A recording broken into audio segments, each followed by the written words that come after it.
ketemu lagi dengan aku. Selamat sore teman-teman. Nah, hari ini aku akan cerita mengenai apa aja sih kalau interview sebagai SPG kayak gitu. Yang akan diinterview apa aja, itu bisa dipersiapkan ya teman-teman. Biasanya sih seputaran ini aja ya. Yang pertama itu ditanyain, kenapa kamu resign dari tempat kerja sebelumnya ya. Nah, yang kedua itu yang akan ditanyakan di tempat sebelumnya, kamu apakah bisa mencapai target? Kalau bisa mencapai target berapa persen, 100% atau lebih atau kurang, kayak gitu. Terus kalau misalkan kamu nggak mencapai target di tempat sebelumnya, alasannya dan kendalanya apa? Nah, sebagian besar itu ada yang memang nggak ditanyakan sama kepala toko atau atasan sebelumnya, cuman ada sebagian PT yang memang ditanyakan ulang kayak gitu. SPG sebelumnya ini seperti apa kayak gitu, biasanya ditanyakan. Nah, itu perlu dipersiapkan ya. Nah, yang paling penting itu kamu akan dites nih. Kamu akan di interview itu akan dites. Jadi misalkan TL kamu ataupun atasan kamu itu akan menjadi customer dan kamu akan menjadi SPG-nya. Nah, kamu biasanya ditanyain, coba kamu tawarin aku produk kamu sebelumnya, kayak gitu ya. Jadi kamu harus menjelaskan dengan PD, dengan jelas ingredientnya apa, manfaatnya apa, cara pakainya seperti apa, seperti itu ya.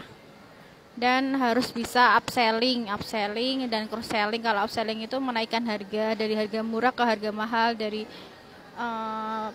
produk cost plus selling itu menawarkan produk pelengkap. Kalau misalkan kalian itu sebelumnya jualan shampoo, tawarin conditionernya seperti itu. Nah, kalau misalkan yang ada lagi nih yang ditanyain, untuk lokasi yang akan kamu lamar itu tokonya kan di sebelah sini misalnya ya, itu lokasinya menurut kamu gimana kayak gitu. Jadi sebelum ngelamar itu kamu harus tahu dulu nih apa yang akan kamu lamar, tokonya gitu. Kamu sebagai SPG apa itu kamu harus tahu dulu, cari tahu dulu. Misalkan kamu akan lamar di KKV, berarti dia di KKV itu akan jualan apa aja kayak gitu ya. Dan yang paling penting itu ini teman-teman, kalau misalkan kalian ditanya, kalau misalkan di toko itu sepi, traffic mallnya sepi, kalian itu akan ngelakuin hal apa? Nah, aku kasih tips ya. Kalau misalkan ditanya seperti itu, kalian jawabnya seperti ini ya. Yang pertama, saya akan menyimpan nomor customer, Pak. Jadi kalau misalkan customernya habis belanja, aku akan simpan dan aku akan WA customernya. Jadi misalkan dia butuh sesuatu kayak gitu, biar dia WA saya. Yang kedua, setiap ada promo nanti akan saya WA blast, Pak, kayak gitu. Dan akan posting di sosial media, entah itu Facebook kita, Instagram ataupun WA kayak gitu ya.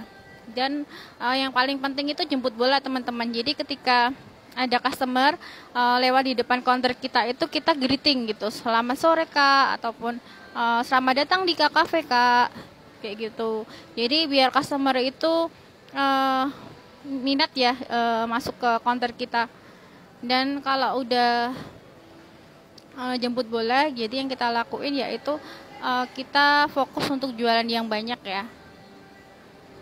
Nah, seperti itu. Dengan tips-tips yang aku berikan, semoga bisa membantu teman-teman yang sedang berusaha mau interview ya. Kalau di mall seperti itu ya kurang lebihnya. Pertanyaannya seputaran itu aja. Dan sebagai SPG itu kita harus ramah ya sama customer. Apalagi customernya itu kebanyakan yang di mall kan customer yang loyal ya, kayak gitu. Jadi kita harus bener-bener ramah dan harus bener-bener dengerin omongan customer ya. Gitu, itu ada tip dari aku. Selamat sore, happy weekend.